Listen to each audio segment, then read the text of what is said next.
Hey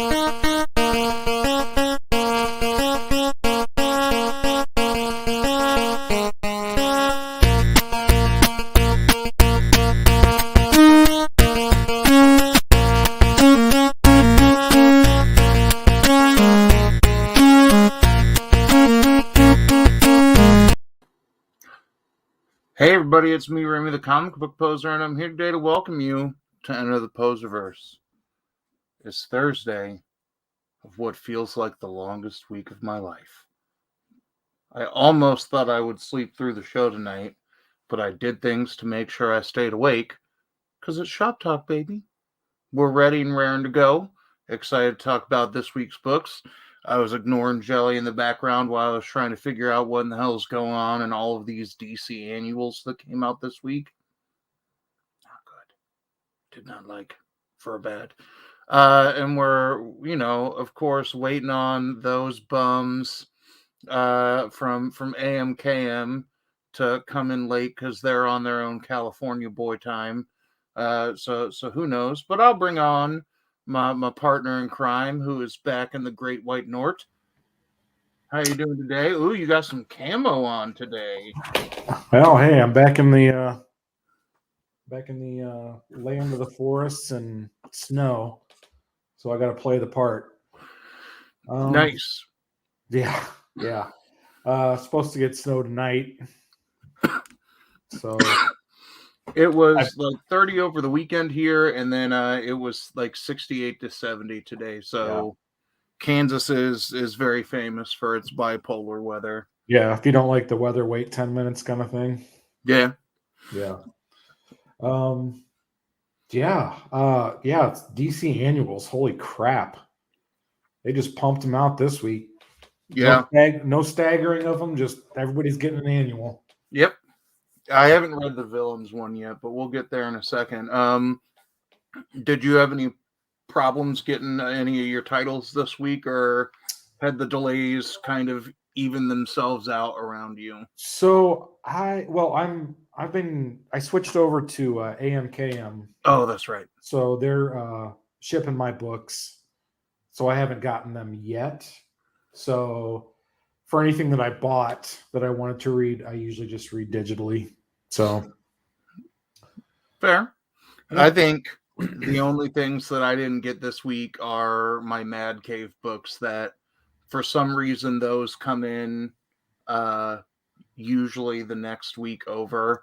And sometimes it's because like I forgot to pull the last session, the D&D book that was coming out, because I didn't think it was coming till January.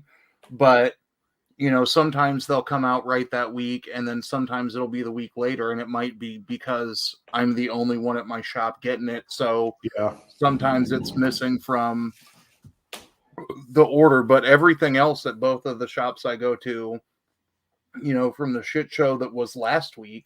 It seems like the supply chain has kind of rectified itself.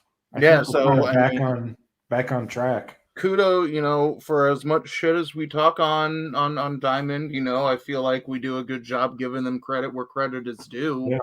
And to bounce back, going into holiday shipping, which is sheer hell and madness for everybody. 100%. Kudos to them for, getting caught up quickly. And, I'm sure that, if Kat hears us saying nice things about Diamond, he's still like, I haven't been invoiced. And, once he comes screaming to the void, then he'll hop in and be like, hey, I got screwed. But that getting hacked, that was, really unfortunate for them. I feel terrible for them. But they really rectified it quickly, which was, I thought this would take a month to kind of get back on track, and they did a really nice job. Yeah, so definitely kudos to them, and we'll bring in our freshly tanned and off a boat again. J1, I don't know what you mean by tanned. Yeah, I'm being well, you look less red than usual. Yeah. How was your vacation? Oh, excellent, sir. Excellent. Keith popped in. Hey, Keith. Hey, Keith. So It was good. It was good. Awesome. I'm gonna go ahead and drop our first segment intro, and we'll hop right into talking about the books we like from this week. But you know what the worst part of all is? Butterfly in the sky. Come on! I can go twice as high. Let's get it on. Take a look, Nigga. in a book. My nigga. Reading rainbow. You think it's a game? I never learned to read. Reading rainbow. Here we go again. I can be anything. Same old shit. What I really want? What I really want? Bad or die. All right, I saw on Discord what J1 wanted to talk about, and it's a book that all of us have talked about how much we love it. So I'm gonna pop J1 up first to get us his take on Maw number 3, and we'll see if your take on it kind of gels with the two potential conspiracy camps we had built last week. So give us your breakdown of what you think was happening in that issue. Okay, so at the end of 2, right? Girly gave birth to whatever, right? Her monster, right? Yep. And 3, like, I know you guys already talked about it and everything. So 3, like, I just read it today. I was comic book without for 10 days, and I just got my last 2 weeks worth of books yesterday. So that's sorry behind, but the son of the lady that runs the place, he was kind of having like conversations with the one girl, right? And he's like, you could definitely see he was afraid of his mom. He doesn't like, you don't know why, but you can tell like he's scared of her. Yeah. Like, she is not the kind of woman that I don't think she's the kind of woman that would hesitate to kill her own son because he's a man. You know what I mean? Yeah. I think that's a fair assessment. And I think he was kind of the character that we all kind of wrote off as like a little bit of comic relief just because he's like the guy who is the van driver and is like he's the stoned out pot selling guy that drives people up.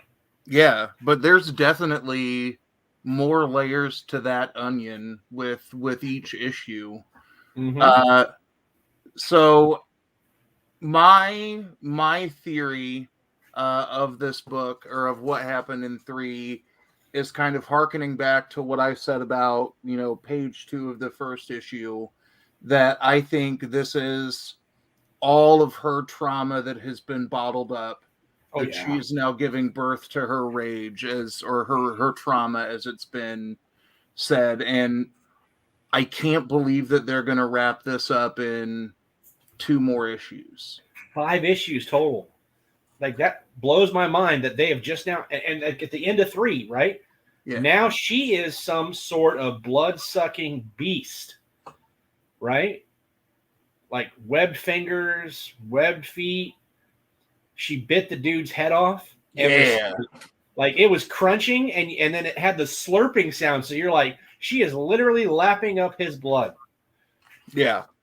And I've been web stalking Jude S. Ellison Doyle, and I'll apologize because I believe we've been unintentionally misgendering them, because Sadie Doyle is the dead name, thus the S. Ellison, and Jude is there. I think it's he, they pronouns, that they have gone through an identity transition.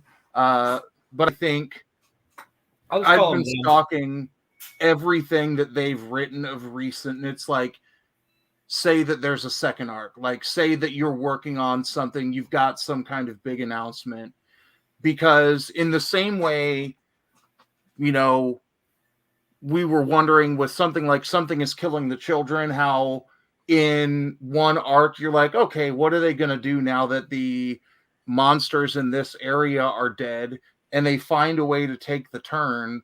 Like, since this is a very like Tarantino-esque, Like, we think we're showing you the end, and now we're going to work to how we get there. I'm waiting for someone on that creative team to be like, an issue 7 or issue 6 will be coming out in like April of 2022. Like, I'm waiting, and nobody has said anything. And I think, that either means there's a super clean ending to this story, and we're all going to be like, you motherfuckers pulled it off. And it will be one of those stories that we're all aching to see what the second arc looks like. But then we all go, no, because you did so good with that. What happens if you don't stick the landing? Like that fear that we've had with things that have reached for the second arc. What's that damn M. Night Shyamalan movie where Nicolas Cage and they burn him alive? What's that one called? Ghost Rider. No. M. I'm Night just Shyamalan. kidding. I'm just kidding. I didn't Like- even know that Nicolas Cage was in an M. Night Shyamalan movie. What is it? He goes to like He's going to be in a Universal Monsters movie, which is like they burn him alive in this giant wooden like man that like they burn him in this giant shaped thing that looks like a man. Gosh damn it. But anyways, the movie was amazing. But like he's like the good guy, right? He's just trying to be the good guy and everything, and they sacrifice him, and then that's the end of the movie. And you're like, wait, what the fuck? The good guy dies? Like I could see that kind of fucking twist of an ending with this It's book. a twist. Yeah, that's a fair point. But The Wicker Man, thank you, Spooky. it was Wicker Man. I also didn't know that was M. Night Shyamalan. I did not know that either. Watch Spooky be like, it was not M. Night Shyamalan, it was this dude, and we'll be like, God damn it, J1. And it might have been, but hey, at least I remembered Nicolas Cage. Fair. But are you still as hyped as you were about this book after the first 2 issues? More so. And the reason why I'm into it more is because now we're supernatural. And I love that kind of twist. Yeah, and I think it's interesting that the main character was the one she was the most skeptical of all of this. And right, that she would be the one that undergoes the evolution. But I think if it looks like it's going to happen to a further extent than anybody else who has had some kind of metamorphosis, then I think that's going to be dope, because we still haven't seen the reaction of the rest of the women in the commune to what is happening to the main character. Oh, and that's what makes me think like they've already done their transition. Yeah. Right? And now they have control. And now they can sit there and transition more, whatever you want to say, whatever you want to call it, back and forth between their beast selves and their human selves. That would be sick if that's how this plays out. Like, I will just, for when issue 5 comes out, like, all that episode of Shop Talk will be is me muted but standing and clapping while holding every copy of that book. There you go. But no, that's awesome. And for anything that I think Jelly and I definitely want to talk Venom and Spider-Man, and I know that you are a Venom person, that we'll let you know when you can run away screaming to be like, don't spoil Venom. Yeah, I haven't read it yet. You saw the 3 issues that I read for tonight. What were they? Oh, well, it was Primordial. We'll wait for KM to come back on because our take on Primordial last week is that KM might have been right. Oh, but No, I think we had to eat crow and say, yeah, he was right. I told you when episode 2 was the dog backstory, I was like, episode 3 is going to have the monkey's backstory and it's going to move forward. And it was good. It was really good. I'm back in. So we'll let you and KM rehash part of that if you want to. And then what was the third one? Oh, you know what? I'm looking at Moss sales figures right now. Yeah. It's doing really well. Yeah. So I wouldn't be surprised if this doesn't lead to another arc. But I'm surprised that I still don't get how they're going to get through this in 5 issues. Yeah. But I So- can't think of a boom book that has been a single arc that has not stuck the landing. Oh, I mean, he could literally put it on autopilot and just resolve what's happened so Yeah. far, and it would still be phenomenal. So Yeah. I'm curious to see if it leaves things on a cliffhanger, if it leaves you wanting more. But it'll be interesting to see how this Good plays deal. out for sure. All right, Jelly, I'll make you bigatize. Pick which one you want to talk about. I have read the first one. The second one is in my close to read pile, and I have no idea what the third one is. Okay, so the third one is, as J1 put it, a remake of sorts. Animal Castle. I just thought I should read it because I read the first one. So my pick's going to be King of Spies, though, but I'll just talk about Okay. Animal Castle real quick. I got about 10 pages into it, and I was like, no. It read a lot like the first series of Animal Castle, and I should have known better to even try it. But I'm just not into that kind of fable world, and to be kind of honest, I got enough animal things on my plate now that I don't need to add this to it. But King of Spies was surprising to me. I honestly didn't want to read it because it seemed to me like it was going to be it's Mark Millar Yeah. that does it. So he's kind of hit or miss for me. But I wanted to see what he would do with an image book. So I read it.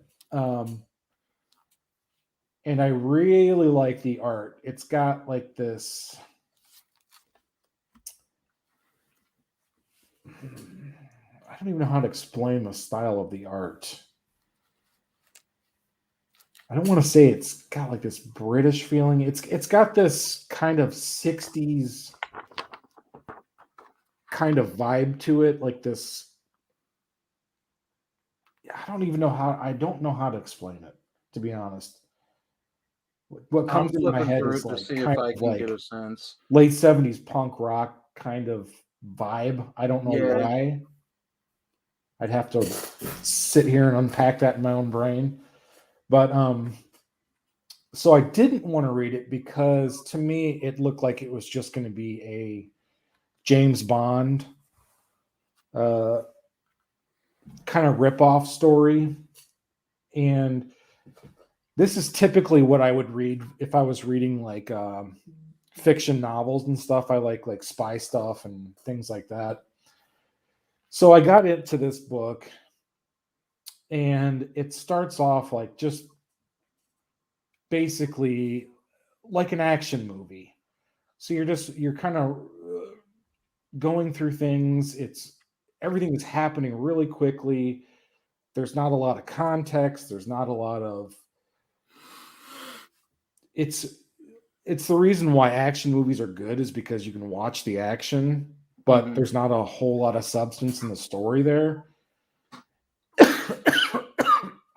Excuse me. So it starts off like that. You don't know what's going on, and then all of a sudden, this dude shows up like after all these explosions, and he's like, "Oh, my name is Roland." Like, just look at me. And so he goes through and he's like kind of wiping people out and bombs exploding, gunshots, and gets in a quick fight with somebody like that's supposed to be, I would guess like your first, I don't know, awesome bad guy. And that kind of fizzles out and more explosions, blowing things up. And it's kind of in the time of like he's in Panama doing a mission, like with Noriega kind of thing, and Nice. he then in typical James Bond style, like seduces one of the women there, and then it kind of fast forwards to present day where he's got a gray beard. And so at this point I was almost done with the book. I was like, I don't want to read an action movie. So then it kind of starts with him, like, oh, I drank too much. And the girl's like, oh, take me again. And he's like, oh, I'm too old for this. And kind of, he's Mr. Smooth here and everything. And he's hungover. And, he's like, I got a meeting. And well, it turns out the meeting's with the Queen of England and he's getting another award. And, just typical James Bond kind of stuff. But then it kind of then it transitions. And this is kind of where I was like, I kept reading and I was like, okay, I'm interested now. So it basically it starts kind of transitioning into, he's thinking back on his life. He's just kind of, maybe there's another mission that's going to happen. And he's kind of just, he's kind of like, man, I'm getting old in this mission. So they're at this like old kind of British club with aristocrats and things like that. And somebody talks bad to a waitress and he's like, you're not going to talk bad in my club to this waitress. And kind of stands up to these guys. Nice. And as he's kind of talking shit to him, like, you've made a huge mistake, he like passes out. And then he wakes up in the hospital and he's got a glioblastoma, they figure out, which is a tumor on like kind of up in here. Okay. Usually fatal. Not a very good prognosis with those. Usually, people have about 6 months to live. So he wakes up in the hospital and they're telling him, you're going to have seizures. You got to have chemotherapy, all these things. And he's kind of like, well, he just says, fuck. And so, that's kind of where his mind is. So they start talking about, I see you've got a son listed here. Do you want us to call him, tell him what's going on? He's like, don't waste your money. I haven't seen him. I don't have any family, blah, blah, blah. So then he's starting to go over his life and think about the regrets he's had because of him being this international super spy, how he's missed out on people's lives and his kid growing up and all the women that he just kind of used and never settled down with. And it's changed my thought on this a whole lot more. I thought he was kind of be a one-dimensional kind of James Bond guy, but the fact that he's like looking back on his life now, having all this regret and just this pain of missing out on life, even though he's probably lived this super life with women and yachts and cars and everything a single guy would ever want. But he's like, kind of the last panel is got no family. He's sitting in his bathroom just naked. He had punched the mirror. He's bleeding and he's just like, I've got no family, no work, no friends. How could I have messed my life up in every single way? And so that's kind of basically where it ends, except he then goes, kind of picks himself up and dusts him off and goes to a bar and beats some guys up and basically is like, I got 6 months to live. I'm taking everybody down. Nice. So everybody's going to pay. So it really kind of flipped the script on me. I was surprised. I was almost ready to put this down, but it really made the character much more dynamic. I'm kind of excited to see. I I hope this doesn't turn into like a issue-based like action book where it's just, I'm going to go on this mission. I'm going to go on that mission. I'm going to do this. I'm going to do that. I'm going to kick some butt. I'm going to blow some things up. I hope it keeps on to this story about his regrets and him thinking back on his life and,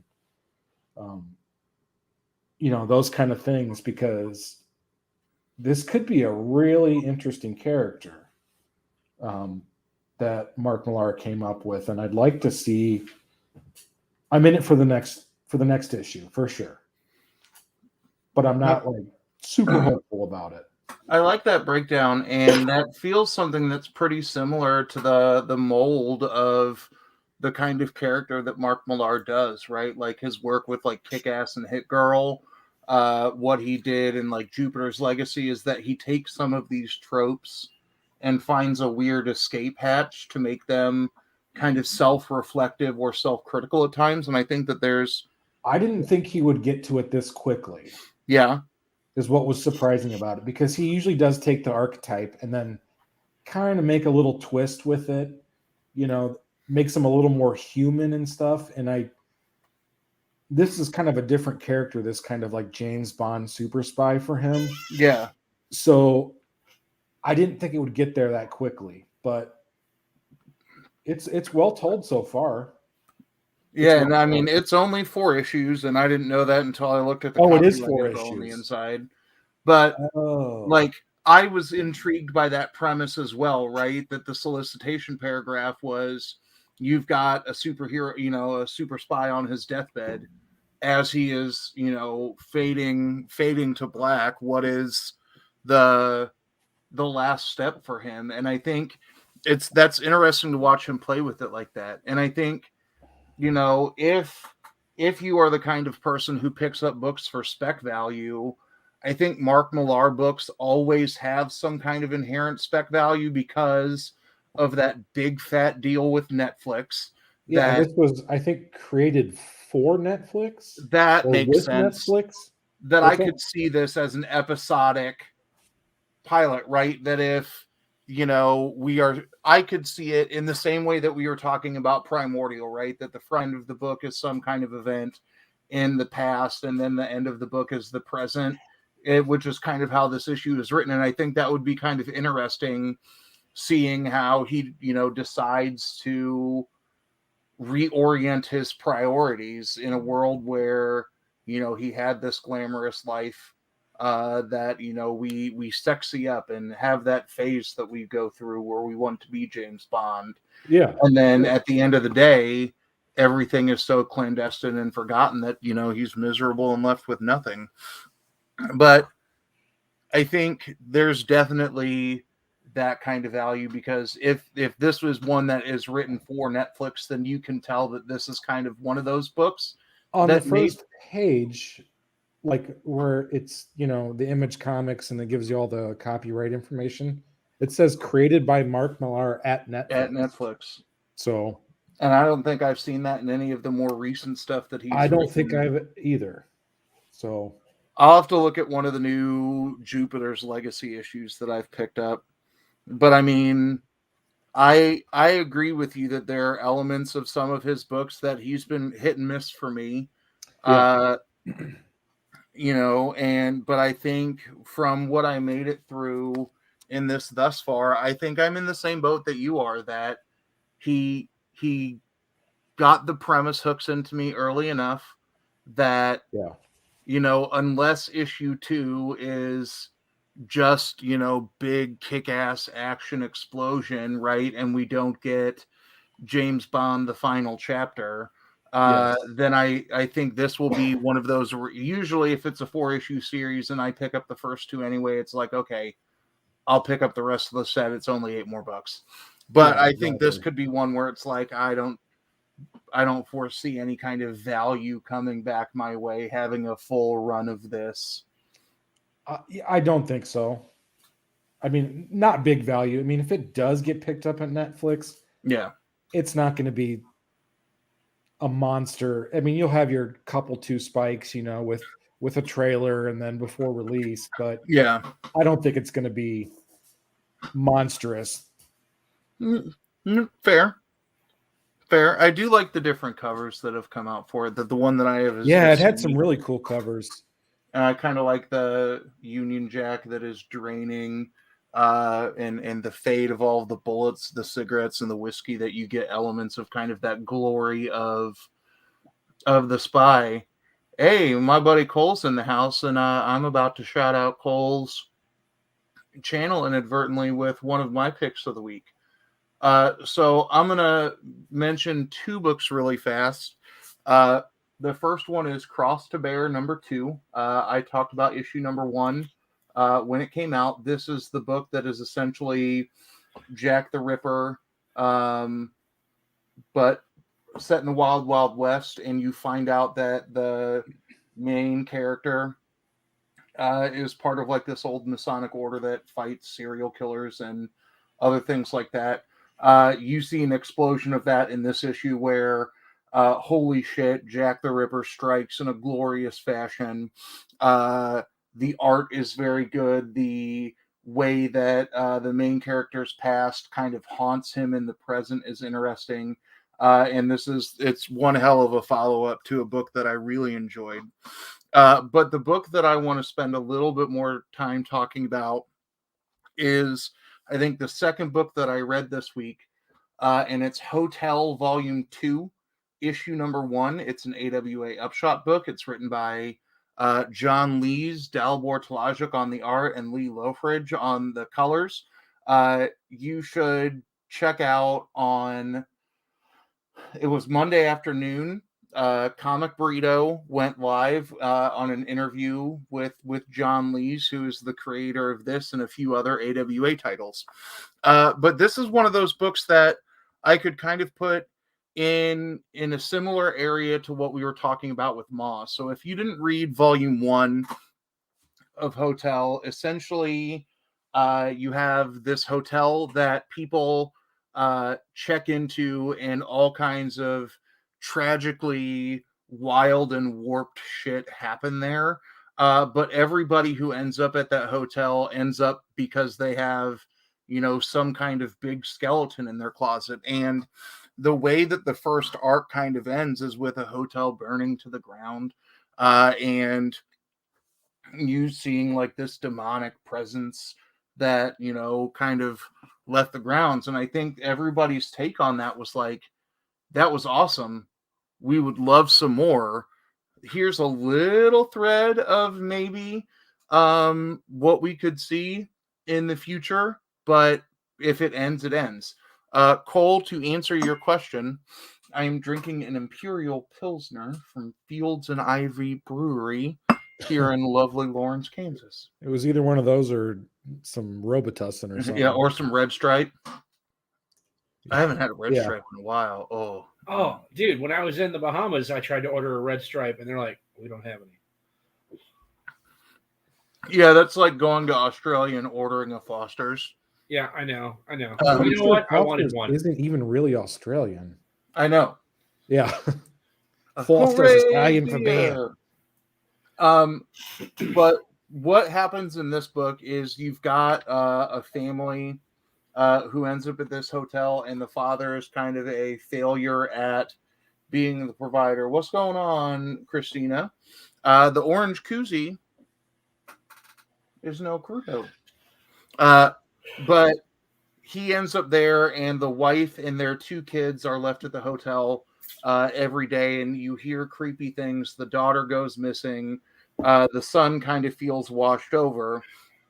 And it's not until like the last couple of pages where you really start to see the creepiness explode. And that normally happens a little bit earlier in the issues of the first series. But I want to show, like, if you're a horror person, I'm going to show you the top panel from the last page with no context, that you get that kind of explosion into some kind of otherworldly being that kind of twists it on its head. So, I would put this in the same vein of, if you like things like Tales from the Crypt that have that every story can stand on its own legs, but there's some kind of connecting thread between the stories from time to time.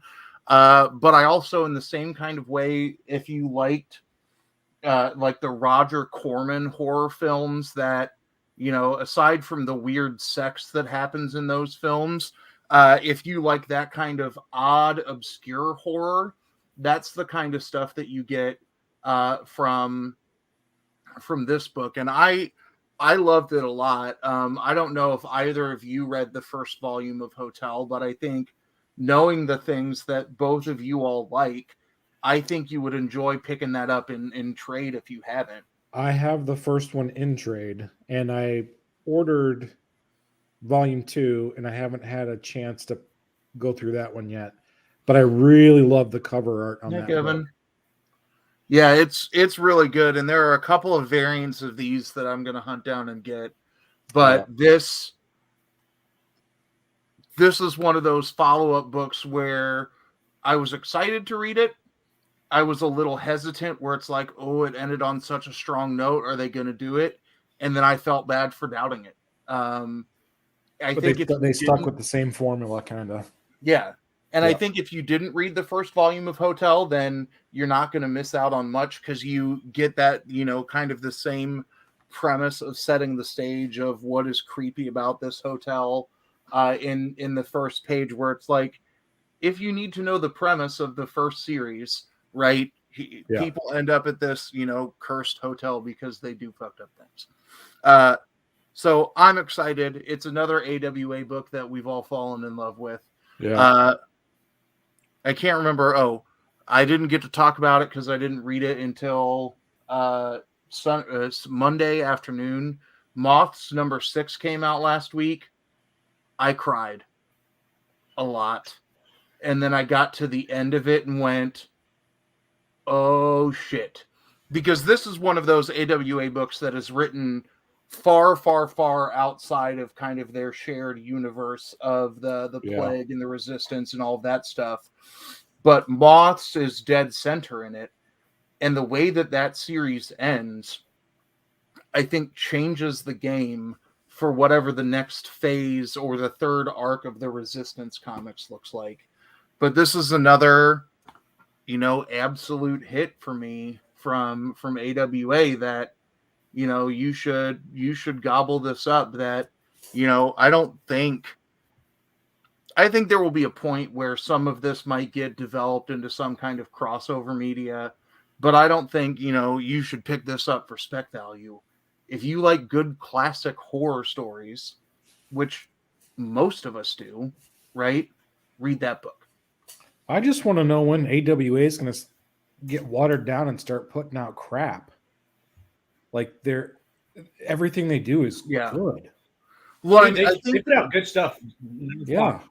I think one of the reasons why they're so successful too is look at like John Lees does not have a deep history or like deep like bibliography in comics, but he has written a lot of books and novels and knows how to tell a good story and get you hooked. And I think, while the top of the food chain at AWA Upshot are people who worked for Marvel, for DC, for all of these other things, right? Yeah. But they understand the business end.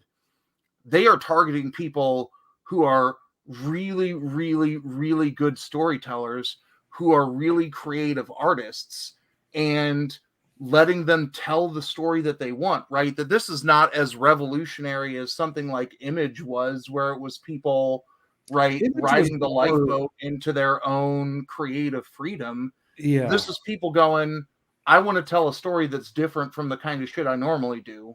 Yeah. Right. And I like that you can tell what is not part of this Resistance canon and what is not. And it's just good stories. Like, when will they put out fluff? Maybe when the first AWA Upshot title gets optioned and people are, they kind of are chasing the money.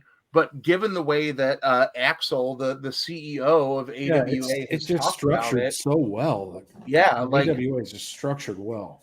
And I think these are, for the most part, these are creators who are not getting their feet wet in the industry and trying to make some money. That these are people who are established in, Want their creative literature outlet. and art fields, that they can take risks. So they're going to do that. And, these are people who aren't going to put out a fluffy ass story. What's up, Emmy?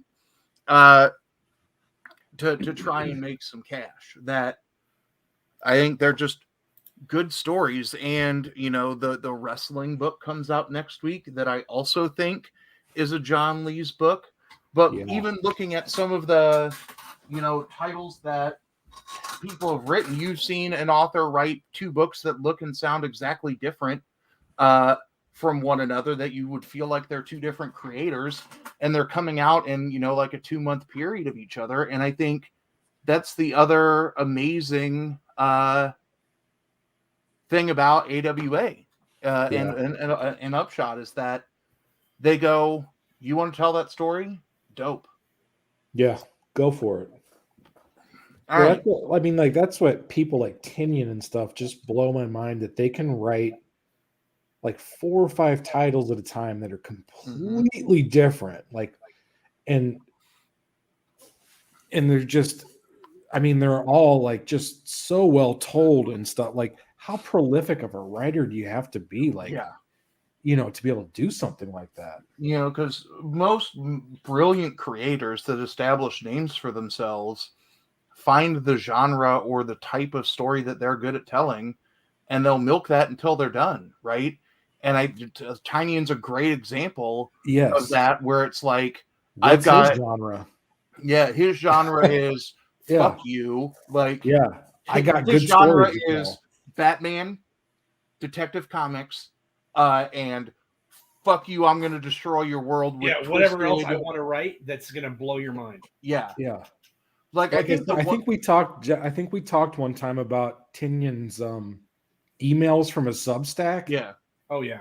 Those are good reads too. His emails. Yeah, his freaking, like, I would rather read the emails he sends out than some of these fucking crap comics that come out on a weekly basis. Yeah. I think if there's this guy is one thing that we haven't seen Tinian write, like, I want to see him do an irreverent book. Like, I really like Scumbag and Space Bastards right now. Like, I just want to see him write a dick and fart joke book. Because if he can do that and pull it off too, it's like, this guy wins the Nobel Prize in literature, because he can. Yes, he should, because he'll do dick and fart jokes in his emails, and they're hilarious. They almost seem like they're crafted. Like, it's not just someone talking. It's like he has crafted this email, and they're well done. Like, if you go to my email right now, like, I delete email nonstop, but all of his Tiny Onion Club, they're all saved. Yeah, nice. Same here. I honestly, it blows my mind that I do that. But I was sitting there going through, I'm like, I'm not deleting those yet. Yeah. Nice. Well, all right. So yeah, I feel like since the first iteration of this show, the Sunday talk show that AMKM did, was built around all of the spec and hype around crossover, I feel like, aside from me talking about the Chip Zdarsky issue, because I was like, this is the funniest shit I have read that was in great. a while. Like, I feel like that's a book that we all kind of walked away from. It was like, we beat a dead no, not from reading it, but from talking about it a lot. We did stop talking about it, and I hate that because I love it, man. Oh, I really do. We'll get some Jelly versus J1. We'll rekindle a debate here in a little bit, but J1 wants to talk about crossover number 9. I do. I'm going to step out real quick because I do want to read this. He wants to catch up. He's behind. I'll just start yelling Jelly. If you want, I'll just send you a text, brother. But, yeah, just text me. All right. So, little backstory, not a lot, just a little, right? So, Elle, right? Elle wants to go to the bubble, right? They go to the bubble, right? Somewhere along the way, she gets the sword from God Country, Valifax, right? And it accepts her. She can wield the sword of Valifax. We have no idea why, but we come to find out later on, hey, she's actually a person from the freaking comic world too. Fast forward a little bit, right? The military launches a giant assault on the bubble to try to capture him, to try to capture more of the whatchamacallits. Right now, in issue number 9, right? Because now the story has advanced so much, like it's so good. Like right now, the Chip Zdarsky issue that you talked about, right? Mhm. Where he has that man-on-man love. That's so goddamn weird. That was the best episode. Like he's sitting there holding himself in bed. Anyways. Yep. Being Chip Zdarsky. Exactly. Well, from there, like, you know, like you start seeing the writers missing, right? And now all of that's actually starting to come to play in the whole storyline. Yeah, because we got little threads of that early where like Right? somebody had gone missing, like one person had been murdered, and then they just forgot about it. Right? Well, now, so they just posed the question, right? They just posed the question. Like, so you have 2 cops from the comic book world that investigate. It's from the comic Powers, if I remember right? Male cop, female cop. They investigate extraterrestrial, supernatural, whatever, right? And Elle poses the question to them after they captured him. So what happens? So where are you at? Like she asked them, where are you at from in your comic life? And they're like, what? And she's like, no, really. So what issue did you come from? What volume? How far along in the storyline are you from? Mm-hmm. And they weren't understanding her question, right? But they knew that they were created, right? They understood that they were created and that a writer created. Yeah. And Elle posed the question, so what happens if they kill your writer? What happens if they kill your God? What happens to you? And now there's this whole assumption that all the characters that writer created are now vanishing and disappearing. What happens if you killed your own God, right? And like, besides the crazy Reverend, right? He's been captured by the government now. Yep. And his son finally grew a backbone along the way and has been helping Elle, right? Mm-hmm.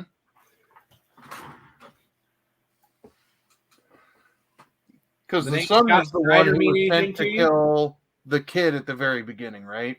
Yeah. Yeah. So there's Scott Snyder right there. Right? Yep. And guess what the murder weapon was? What's Scott Snyder's most famous work?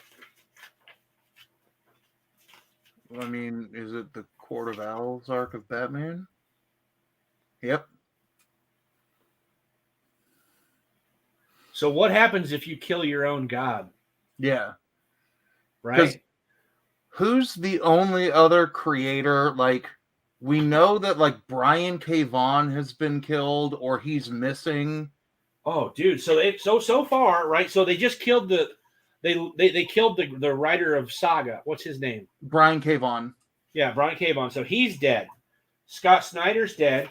Is Chip Bendis Zdarsky's dead? Because is Bendis the one who like showed up to interview someone? Yes. And we couldn't tell if he was dead or alive at any point yet. So Brian Michael Bendis created Powers, right? Yep. For Image. And that's who they're like, oh shit, we need to go put out an APB on them and go and find them and protect them, right? Because they don't want to end up freaking disappeared and gone. Now, what's crazy is the fucking Reverend knows who it is that's going out and killing everybody. Yep. Have you been reading this every month? Oh, yeah. Dude, it is so good. And I think when we initially went about talking about all of these other things that have tied in, I know from we were so that perspective, I think this is the textbook definition of what a fan service book looks like. That if you are a student of the game and you are reading everything, right, then you're going to get these Easter eggs and be like, hell yeah.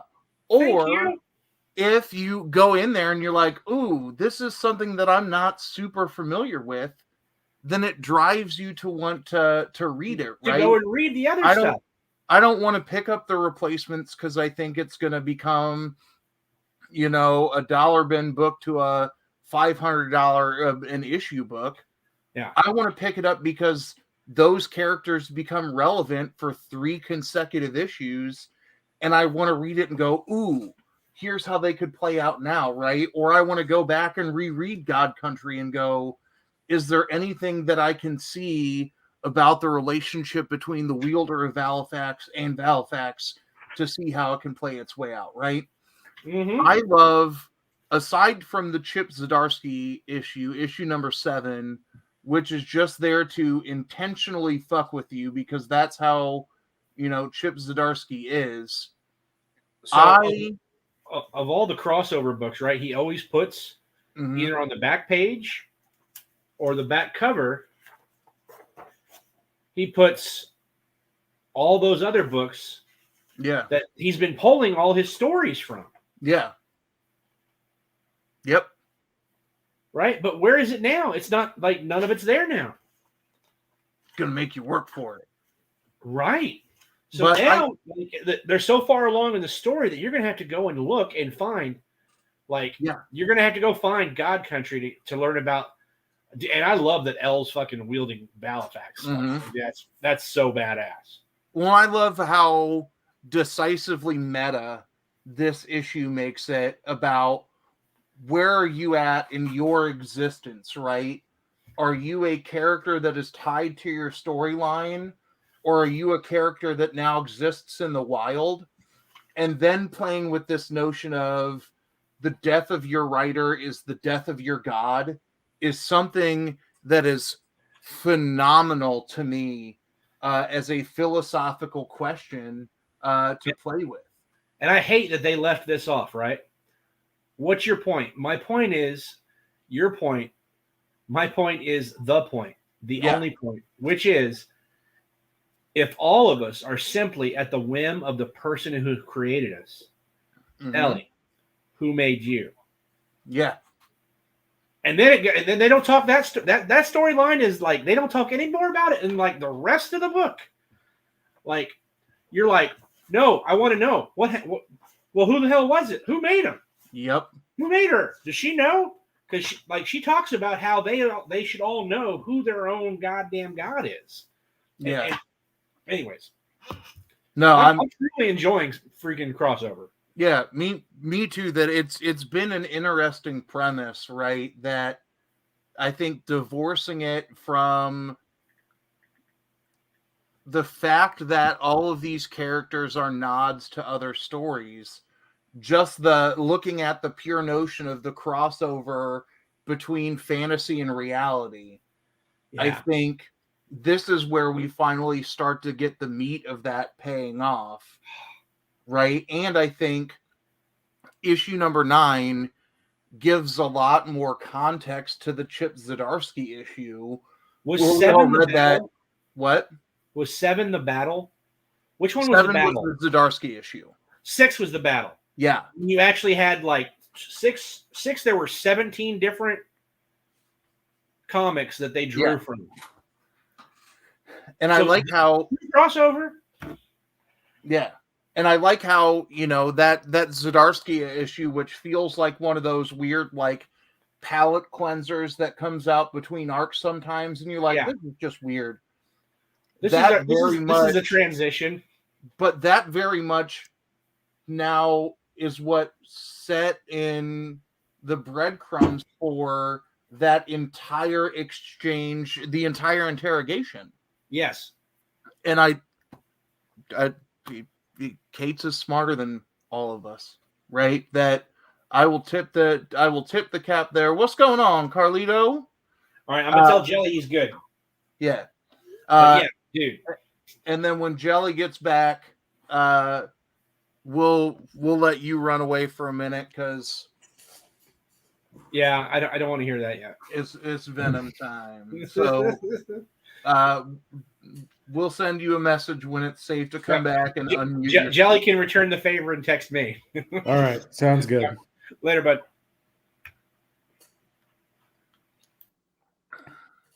All right, I'll bigotize you to talk about Venom issue number 2, and then I'm going to ask you 2 questions when we get to the end of things that I think I might have missed from the prior Venom arc. Oh, okay. Let me pull it up real quick so I can go through it. So I think I said last time I'm not the biggest Venom fan, but this is something else. They are really setting the story up nicely. We have a new character being introduced this week.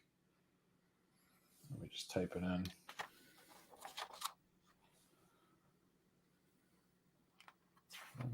Venom 2021. There it is.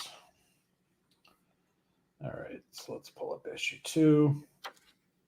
Okay. All right, so in the last issue, we saw kind of the symbiotes. So we had Venom and Sleeper, both with Dylan, and he was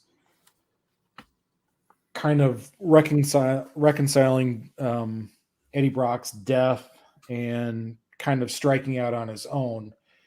So it ends up with we didn't know who was the real Eddie Brock.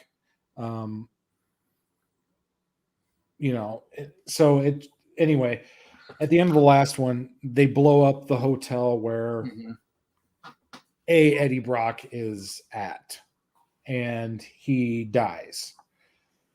So this one kind of picks up where that left off, where he's seeing Dylan seeing his father being blown up, and they are kind of like, well, we got to get out of here. So they kind of strike out on their own. It's Sleeper, who's in the form of a cat, who that's how the last Venom arc ended with, so you've got Sleeper as a cat that lived with Eddie and Dylan. So the cat is with Dylan now, and he's just kind of making his way. Oh yeah, did I miss this? So Venom is in the form of a pit bull. Sleeper's in the form of a cat. They're just kind of on the run, and they're kind of making their way to Sacramento. I'm not sure what significance that holds yet. So it's basically the story goes with Dylan trying to kind of, he doesn't really know where he's going as far as I understand, but he's kind of following the directions of Sleeper. So Sleeper, if anybody knows, is I think Venom's 7th spawn. I want to say 7th generation, and has historically been a good symbiote that is trying to save lives. Was trying to save Eddie in the past. Was trying to save Venom in the past, and so in this issue, Dylan has been kind of following the direction of Sleeper, who's kind of his, for lack of better terms, guardian angel. Yeah. Kind of telling him, he's kind of sniffing things out, saying, we should do this. Like, somebody may be following you. Let's ditch your phone, and kind of thing. so and then it moves into the part of who's the politician's name? I can't remember. It's Crane. I just flipped past it. Yeah, I can't remember his name. It's something Crane. So he's basically the guy that is the Carlton. yeah. Drake Carlton. Yeah. So he's the kind of the guy that's the anti-symbiote guy, like the, in the X-Men, you've got the politicians that are anti-mutant. That's kind of his stance. That's where he takes things from. He's talking about, like how the symbiotes are a huge threat and they've caused so much pain and we need to deal with these people. And Dylan's listening to this speech on the TV from a diner, and he's kind of thinking, yeah, it's cost me my dad. And so there's kind of this moment of reflection about, what the symbiotes are and what they're costing the community, and then personally what's happening with Dylan. So he, everyone's kind of asking him, like, I mean, it's kind of weird because he's like I don't know, I'm not sure how old he is, like 16, 17. Something like that, yeah. Something like that. And they're all asking him, like, where's your dad? Like, or, who are you here with? Yeah. It's kind of like, well, he's sitting at a diner having some food. Who cares? So it just seemed like there's a little bit of fluff with that kind of stuff, but I don't know if it's to progress a larger story of how young he is, kind of, and how innocent. And you know what? I'm sure that's what it is, because they allude to it later about how he's kind of inexperienced. Yeah. I want to make a weird comparison. Okay. For a second. So, the first panel or the first page picks up with the explosion of the hotel. Yeah. Right. The second page, right, beautiful splash page, is the aftermath, but we get that same. I remember my dad's last words, "Don't bond with the symbiote," which is the same way that issue number 1 starts off. And to me, this almost feels like the way that we saw the different Spider-Men introduced in Into the Spider-Verse, where they were giving their take on the multiverse, but in this same way, like we're getting Dylan's take from what happens. Oh, that's an interesting take. I like how it kind of starts a little bit with the wisdom of his father again, because I think that becomes the other thing that really plays into this issue, is that you have a boy who recently discovered his father in the previous Venom arc is now left alone with nothing. And I think one of the most powerful moments in this issue for me is when Dylan is tearing into the Venom symbiote for not doing anything to save his father. And very simply, the Venom symbiote looks at him and goes, I would have done the same thing your dad did. I would have chose to protect you. And I saw that and I was like, oh, fuck. I missed that. Where did that come in? It's pages after the explanation, or after the explosion. Oh, right at the beginning. And right at the beginning in the train car. And like my question for you was, the sleeper looked familiar to me because they were present in issue 1, and I was like, where the fuck is this cat from? And then you going, it's the cat that was with them throughout the rest of the book. I go, yeah. So it was Sleeper's. Oh gosh. So his first, I believe his first host was a Cree. I don't remember which one. Yeah, Cal Terror or something. And that was his backstory is he's always been kind of the good symbiote, I guess you could say, in terms of symbiotes. He's always been he's got more empathy to him. Yeah. So But yeah, no, this story is super interesting. Like I said, I'm not a huge Venom fan, but Yeah. this I enjoyed about the last arc, the whole like, and it's usually the typical story of Venom with Eddie Brock, him, kind of fighting his, the internal struggle between the Mhm. two, and this, the way this is set up, it seems to be more of an external struggle Yeah. where they're not fighting within themselves. It's more of a group kind of conversation, and it's really interesting. I like it.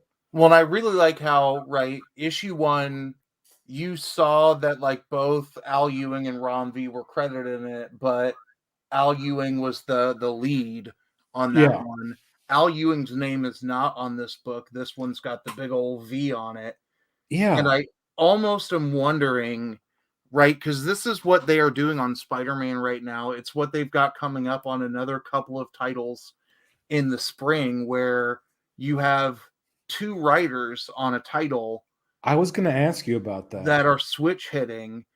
And I'm wondering, is Al Ewing going to focus on the Eddie Brock story? Because we know that even if Eddie Brock blows up, that he's Eddie still... Brock is, Eddie's still communicating. Yeah, with and the- he's functionally immortal because of his connection to the symbiote hive. So, right. Is his struggle going to constantly be, what can I do to get back to my son? And is Dylan's struggle going to be, he is now Venom, and the counteraction, the counterweight to him is Sleeper, because you've got a wise, like, new fatherly figure Yes. who can help walk him through that. And if we kind of get that dynamic back and I forth, feel like Sleeper is the transition back to Eddie Brock. yeah.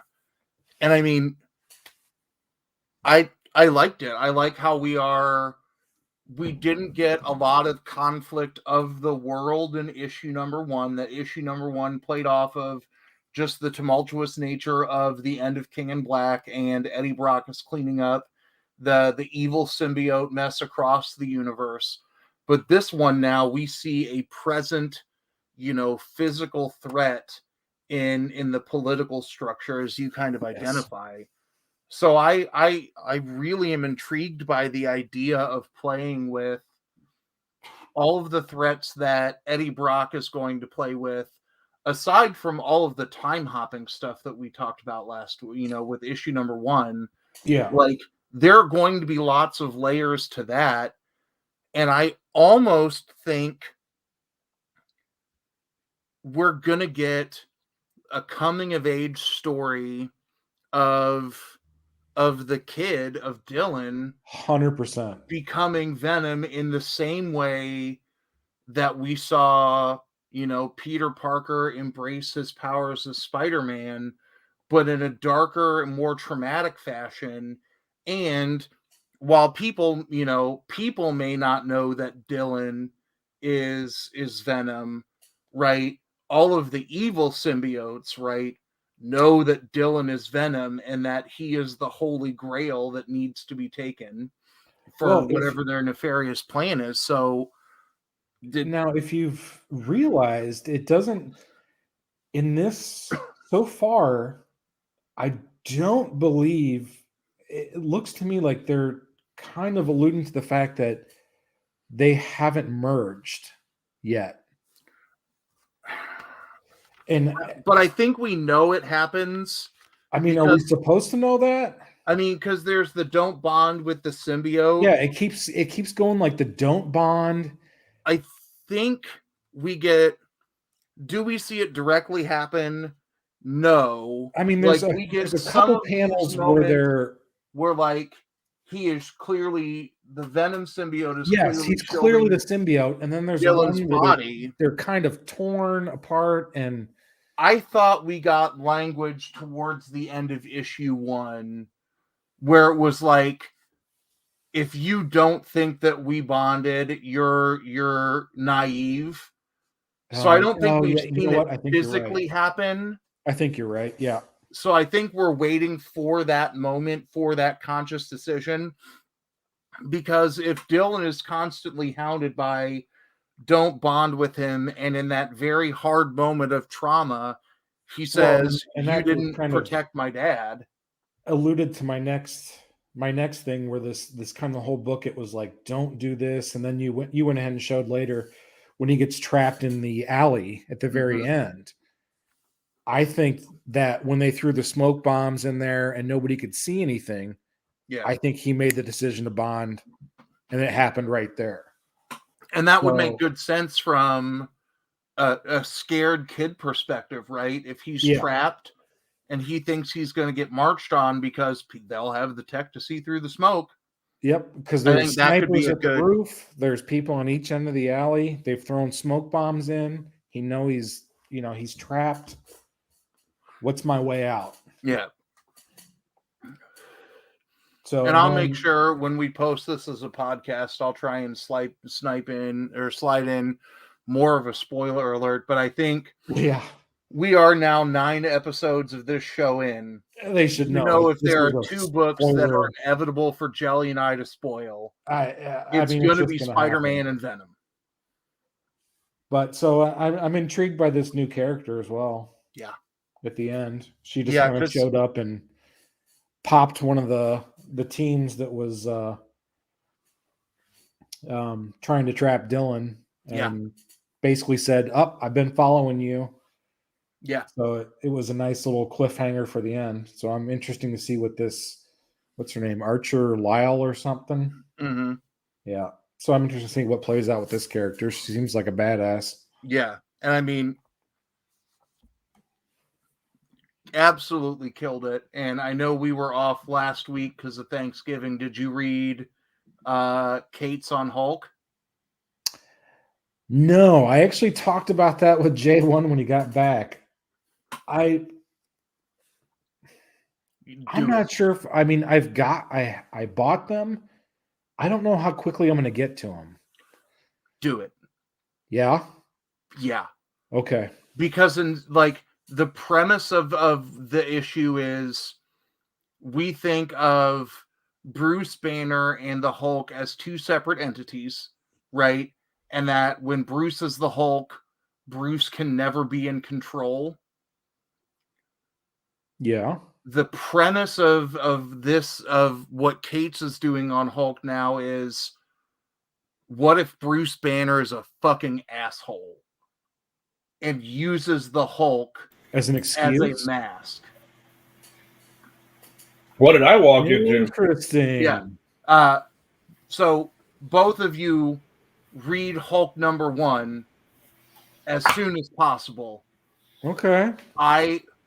Because I was off and on Immortal Hulk. Goddamn. Issue #1 of Hulk makes me go, I need to read all of Immortal Hulk now to see if I can remember everything. But again, that simple premise of, like we were talking about, Millar on King of Spies, instead of, what if Bruce Banner loses control when he is the Hulk? What if Bruce Banner is a fucking dick? Yeah. And blames what if it he's on the actual asshole? Yeah. Yeah. So I'll leave you with that, but I would because Cates he does really good work. He's a great writer, but I feel like he's got too much on his plate and he kind of loses sight of certain titles and they just kind of fizzle. I think he is doing justice to the Hulk in the same way that we looked at what Al Ewing and Ram V are doing to Venom and went, they kept the hype alive. Okay. Cates made me interested in going back in to past Hulk stories in the same way that Ram V and his Swamp Thing run at DC made me want to go read classic Swamp Thing. Yeah. So I will you met Cates today, Spooky? What? Oh, that's what we can talk about in our hot take moment. if you haven't been reading Donnie Cates' Twitter in the last 3 days with the intern thing that is happening, Oh, I have not. go read his Twitter Okay. because I feel like we are being trolled by his Twitter via Chip Zdarsky masquerading as a Donnie Cates intern. Oh, Or for J1, I hope that is true. yeah. What if crossover were Donnie Crossing Cates' over. Twitter feed? Yes. So that's what you can look at while I talk about way too many books at once. Okay. This is going to be a hard week for me to do my top 5 because I've enjoyed everything we've talked about so far. I'm going to rapid fire 3 books really quick and not spoil them. And then I'm going to talk about one at a bit more length. Daredevil 36. This is the end of Daredevil, the Daredevil arcs until we get through the Devil's Reign event. This does a lot to play with post-prison Daredevil / why can't I think Matt Murdock. It does a lot to play with the relationship of Kingpin and Typhoid Mary. It just does a lot to kind of wrap these things up. And the final couple of pages where Kingpin is on his honeymoon does a lot to make me buy into Devil's Reign as an event. Department of Truth issue number 14. I know J1 has been on top of this. I think Jelly, also as a Tynian fan, has been reading it. Scientology now becomes a thing in the world of Department of Truth. I am going to go on a limb and say that this is the best book of the series so far. That if you've been wondering about... Really? Yes, if you want more context on the woman in red who's been lingering around the whole series, we get that, finally. That's a hot take because there's been a lot of good books in this series. I think this is the best. And that's where, here, we'll do this really fast. I didn't right click. Here you go. I don't know what we're yelling about! See the idiot walk! See the idiot go! All right. So you can tell me next week if Poser is right or wrong. Oh. But there would be a lot of things that would have to happen to turn me off from Department of Truth.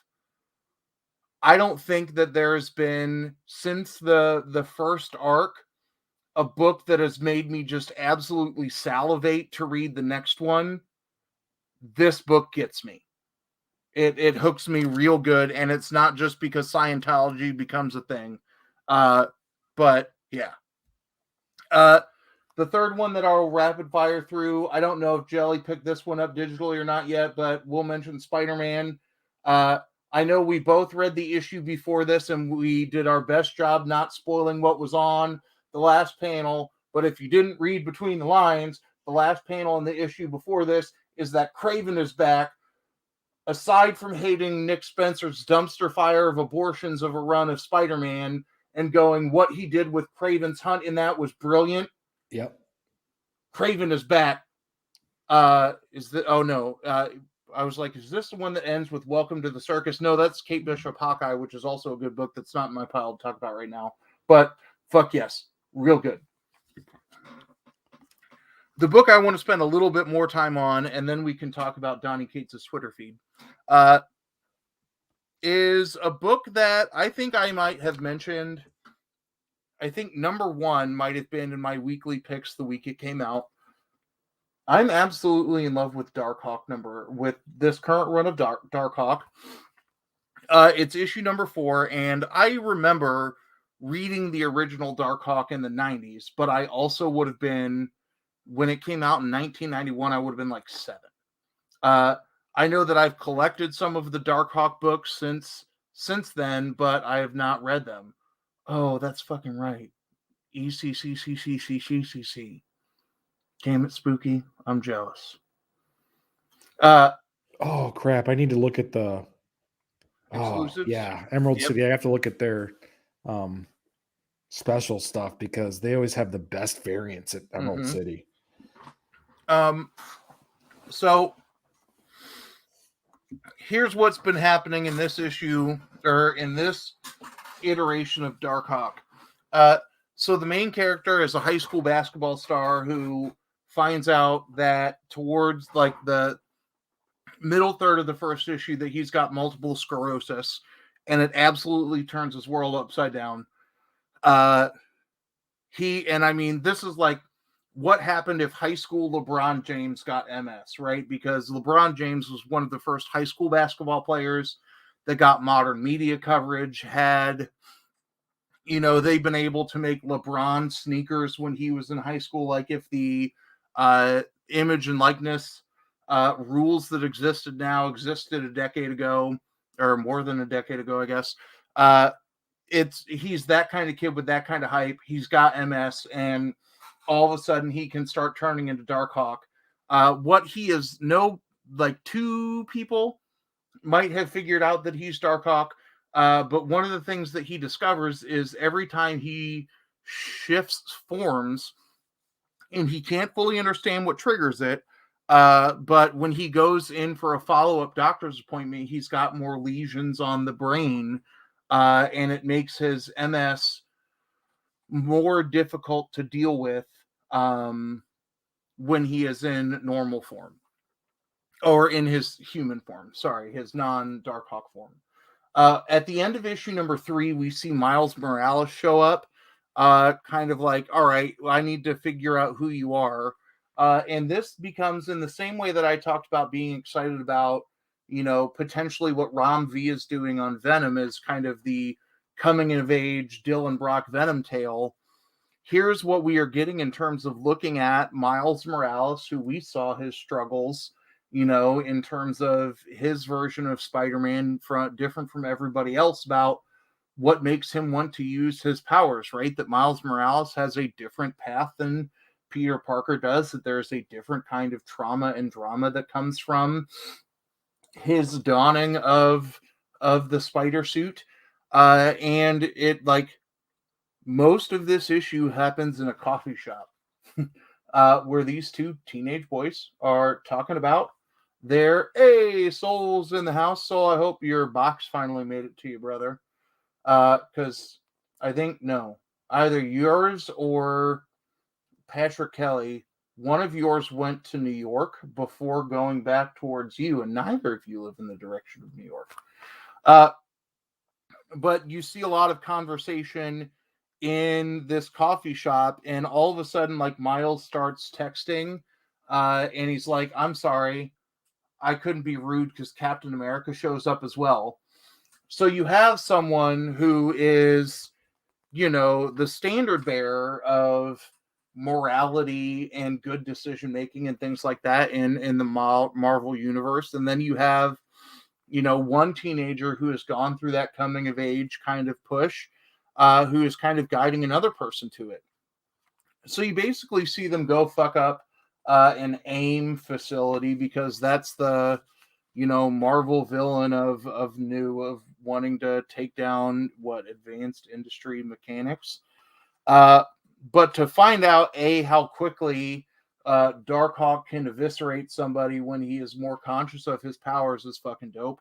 And then the other thing that is awesome is figuring out who might become the big bad. And while we see to be concluded, clearly this is something that this just means that this is going to be, this arc is going to be concluded, that the next issue, is going to wrap up an arc. But if you're looking for something kind of different from the stuff that you've been reading and you've never been into Darkhawk, I think what Kyle Higgins is doing on this run is made me excited to go kind of rediscover that book from my childhood.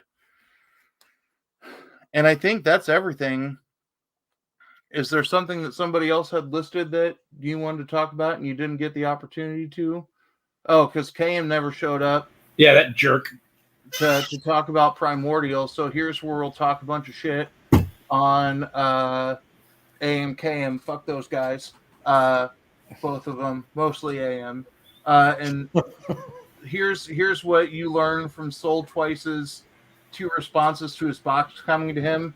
So Sold Twice picked up like a $10 mystery box and then like 2 books for me in a silent auction like 6 weeks ago, and I forgot to ship them to him, and he was like, "Hey, can I have my box?" And I felt real bad and went from what could have gone into slightly larger than a Gemini, and I think I put a bunch of shit in a diamond box for him. It was like, here's some books and some other stuff that you like. So you don't need to say thank you, but that is where you learn that if Poser fucks up, he will try and buy your friendship by going, here's a bunch of shit. My bad. I'm sorry. Don't yell at me. So, I'll play our little hot take intro a little bit more to see if anybody has any thoughts on Donnie Cates on Twitter. I don't know what we're yelling about! See the idiot wall! See the idiot dog! I didn't read it. Okay. I don't Twitter. I don't tweet. If you haven't looked at Twitter in the last like 3 days, basically Donnie Cates' Twitter profile a couple of days ago tweets out that like responds to a tweet like, "I don't know why you're talking to me. I'm just some new intern who moved out to California to manage Donnie's social media." I think it was either last night or this morning. There's a tweet where Donnie Cates basically is quitting Twitter, and now the intern is responding to everybody about how his life is ruined because he's moved across the country. That it is theater of the absurd in the best way. So I will say, so I read them when you told me to look at them. I'm pretty sure it's Donnie Cates just messing around, but it reeks of Chip Zdarsky's humor. Yeah. So I wonder if Chip Zdarsky isn't, if really Donnie Cates can say, "Hey, Chip, I'll give you my Twitter for a couple days. See, Have fun. You can do whatever you want with it." Because one of the comments that really made me laugh was when he said, "Donnie says my paychecks are NFTs." So I was like, that is hilarious. What made me think Chip Zdarsky in terms of not just the humor, but like as Sex Criminals was wrapping up, where all like there started becoming like this public hatred turned like homoerotic love for Matt Fraction, who was his counterpart on Sex Criminals. If you're not familiar, like it felt like moments of that as well. Oh, J1 has the best Sex Criminals cover. Have you seen it, Poser? The Scotty Young. Oh no. Oh, give me a second. It's right over here. You've got to see this. Okay. Is it because if it's better than the overhyped issue 69 cover? Yeah, it is. It is. Okay. Let me know when you show it because I'm. All right, I'm bringing it up now. Okay, give me 1 second to sign into Twitter on this.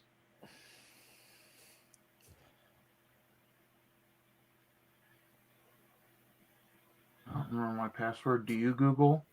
Thank you, Google. Who are we talking about? We're talking about Donnie Cates.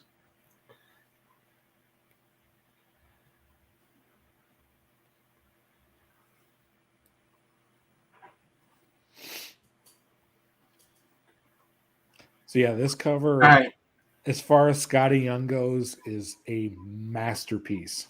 Okay, hands down, one of my favorite Scotty Young covers ever. Mm-hmm. Are you ready?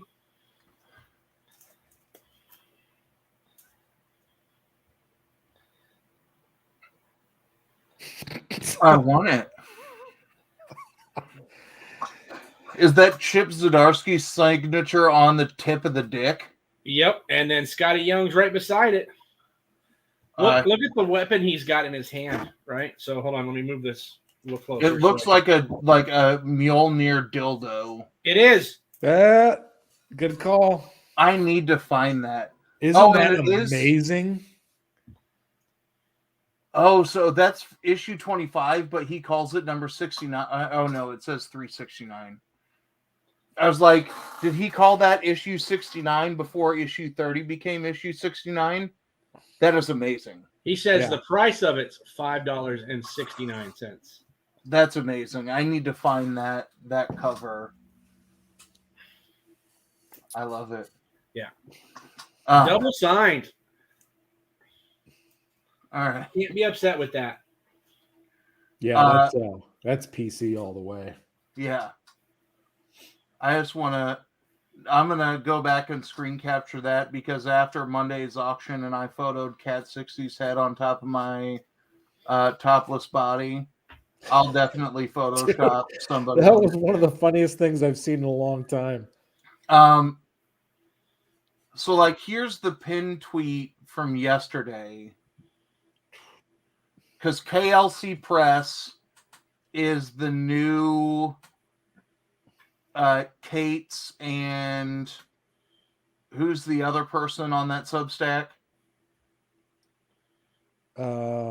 It's two people. It's look at the last page of Crossover J1. Jeff Shaw? Does it say that on the KLC Press ad? No, isn't it Stegman?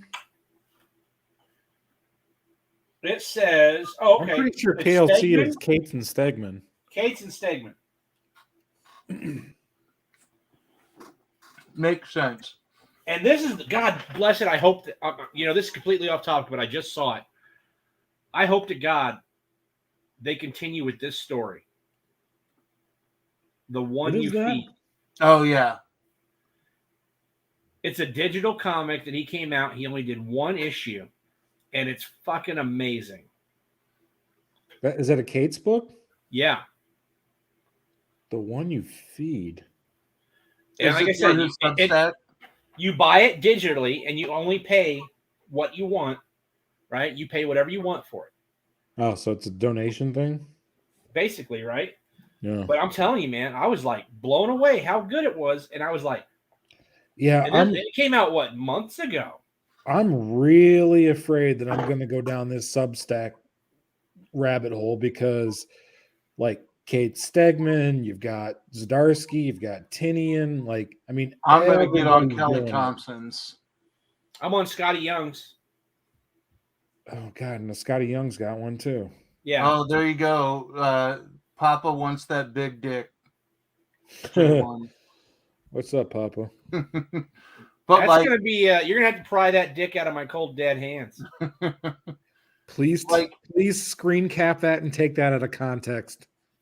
Scrolling through this, right, that you're getting like responses to, that Megan Hutchinson Cates' birthday is this weekend, but like just looking at everybody respond, like Straczynski, who's an accomplished writer and doing AWA stuff.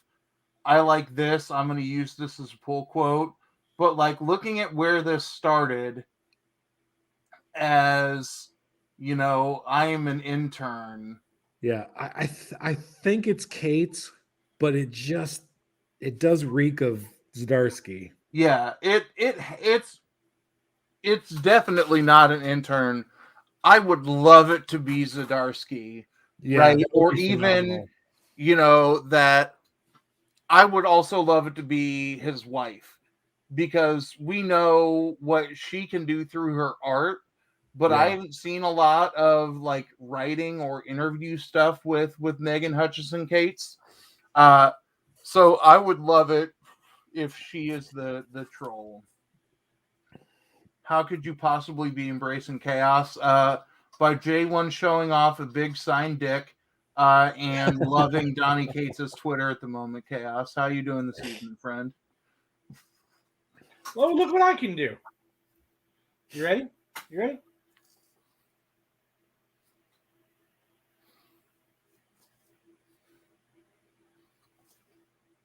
I can't. Split my beard. Yeah, for those of you who are listening to the podcast at this moment and it goes silent, J1 and I are feeling ourselves up in the hairy region. But not jelly. Jelly is smooth like butter in all the right places.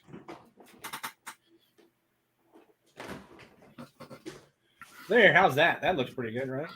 Nice. It's you need some mustache wax on that. I just put some beard butter in. All right. So I haven't looked at.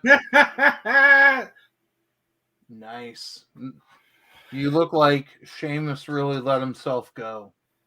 Did you see when he fucking mocked me? Seamus or Jelly? No, Jelly. this was my That's Halloween his costume. That was his Halloween costume. He came on with one of my hats. Nice. Like he had the hat made. He had the beard, dude. It was so silly. I laughed so hard, dude. That's funny. All right, I'm trying to figure out how my League of Comic Geeks app works on my phone. Oh, don't even try it. It's so terrible on your phone. So I'm trying to look at next week because that's where we can end. Batman 118 comes out next week, and I'm kind of excited for that because that's the first Joshua Williamson. Yep. On there. Dark Knights of Steel #2 comes out next week, and that we all talked about how surprised we were at how good that book was. Crossover 10. Devil's Reign #1. Yeah, I am super pumped for that because that's. Have you seen the Scotty Young cover for that one? Yep, I got that. Yeah, so good. I've tried to pick up a couple of copies of that I missed FOC for Devil's Reign stuff on my AMK order. So Devil's Reign is the hiatus with Zdarsky from Daredevil. So I think it's a 6-issue run. I thought he was writing some of it still though.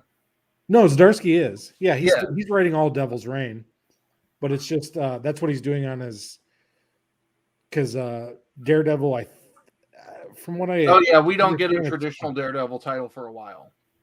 Oh yeah, but I think it's on a break. I don't know if they're going to come back with issue 37 or if they're going to start just a new arc from 1, but I remember there being like some but if I don't want to say drama, but there was somebody who saw like a change in numbering in a previews or something like that. Yeah. And everybody went, ah! If you guys Chip Zdarsky haven't been reading Daredevil,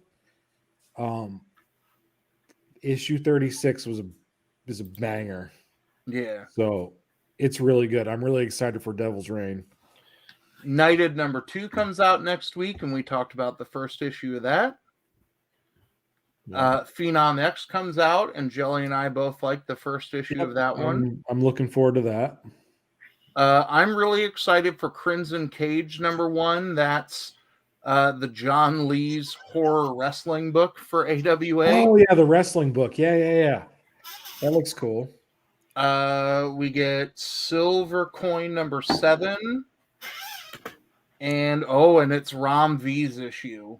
Oh, I was just gonna ask you who's writing. And Okay, then cool. The other one that I've got up that I'm kind of excited about is Wastelanders Hawkeye #1. Because I've been kind of intrigued by looking into the Wastelanders podcast that's happening. So like Marvel did through, it might have been a podcast like co-produced with Audible, but it was really? Here's a podcast that it's like we're telling the Old Man Logan, an extension of like the Old Man Logan universe. And then they did that with the Marvel Voices stuff before Marvel Voices became its own book. So they're doing that with the Wastelanders stuff now because the Wasteland stuff, a lot of it got shut down in the midst of the COVID print Yeah. delays. So if this is a way that they can kind of reinvigorate that universe, because that's, if Wastelanders Hawkeye is basically the prequel to, Old Man Hawkeye, fuck yeah. So I've got 2 questions for you guys. Has anybody started watching Hawkeye yet? No, I am doing that tomorrow during my planning period. Okay. I have not started it yet, but I read a spoiler and I've heard that Hawkeye is the best Disney Plus series they've put out yet. Is it the Vincent D'Onofrio spoiler? Yes. He's denied that. Well, I'm sure he has, but... And what I've seen is like people are thinking he's coming in the first half of the season. And everybody's like, nah, that motherfucker's coming in the second half of the season. I mean, I think it sets...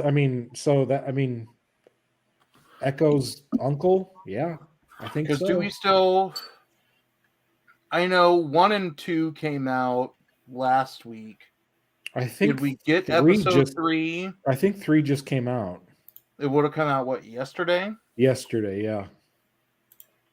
But that's something that I forgot it was coming out on the day. Yeah, new episode every Wednesday, so we should have 3 now. Yeah. Because after we got super excited about the Spider-Man trailer, the next day... Oh, speaking of Spider-Man trailer, did you see the thing that came out... Oh, goodness gracious. If I could remember it. It was, did it come out on Twitter or TikTok? I don't TikTok. Well, it was something, it was like a little, I'm not sure if it was, I don't think it was a fan thing. I think it was actually released by Sony. It was like a Jonah Jameson kind of like talking about how Spider-Man's the cause of like Electro and Sandman's. It's not a second trailer, but I think it's supposed to be a like kind of another hype thing for the movie.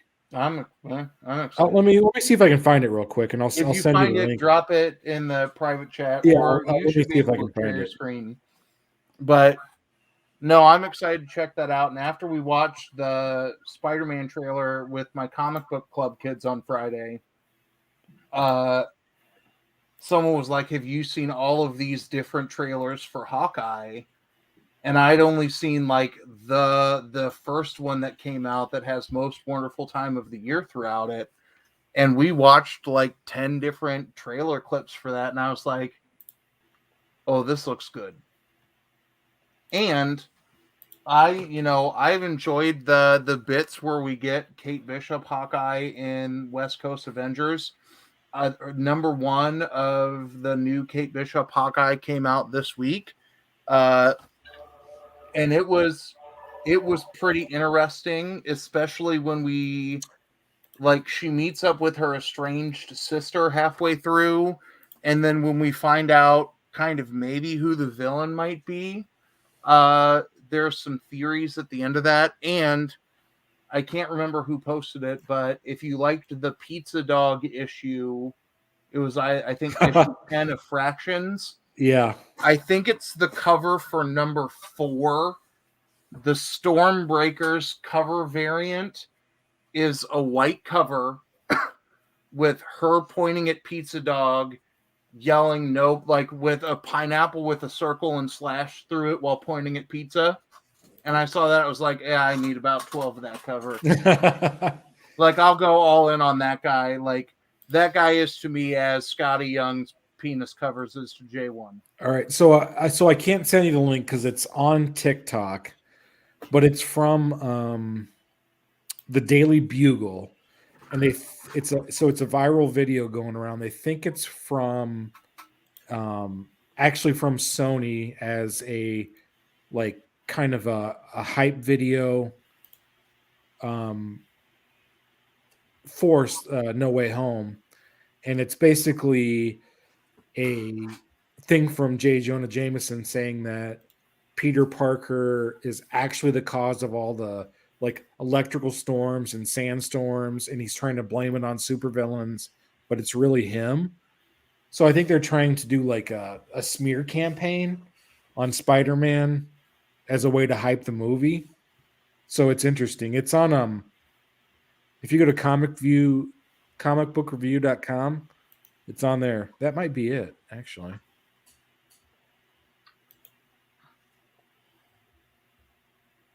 Yeah, the second one down.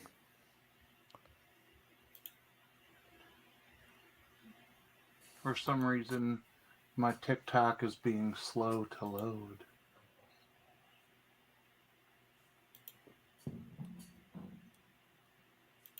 Oh, that's the gal who does, like, is one of the two announcement people. Yeah. So they think this was actually released by Sony. Do you have what it takes to be a reporter for the Daily Bugle?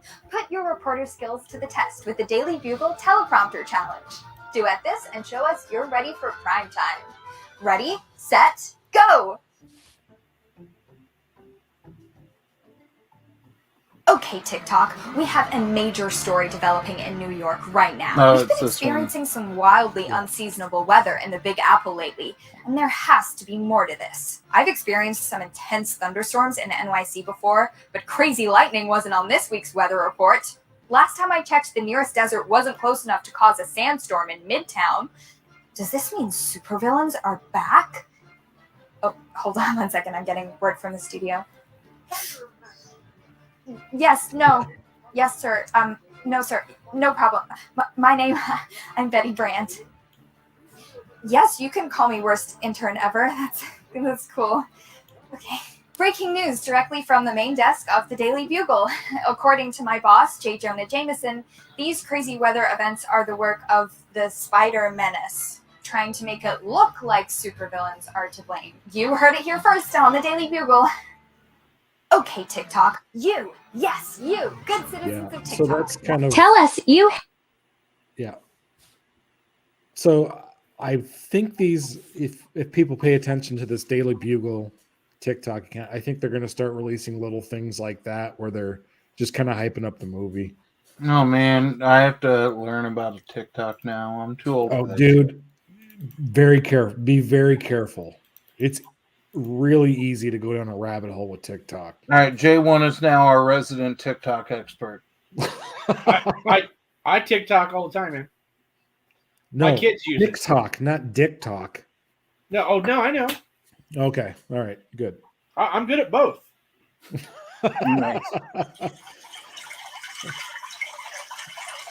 Oh God, what are you watching? That's a TikTok right there, butter. Why is that tooth so loose? Oh God. Oof. All right, we're officially off the rails here. There you go. Look at that. Oh.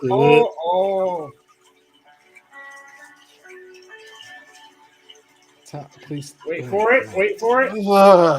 Do you watch that Pimple Popper show too? The fryer's not working. Oh God. Well, on that note, I still find it odd that J1 does not use Twitter, but OK Boomer over here use in TikTok clearly and watches painful dental videos. So, oh, dude, I watch all sorts of weird shit on there. You go. That is why he's the head of TikTok relations. I agree with that very much, Spooky. So I will say, gentlemen, thank you. I've missed you all on our Thursday off, but yes, sir. I'm guessing we all enjoyed our holiday weekend, and J1 enjoyed his time on a boat with Mrs. Presser. Oh yeah, dude. Cruising the seven seas. Yeah. I'll tell you what, man. My where's it at? It's right here.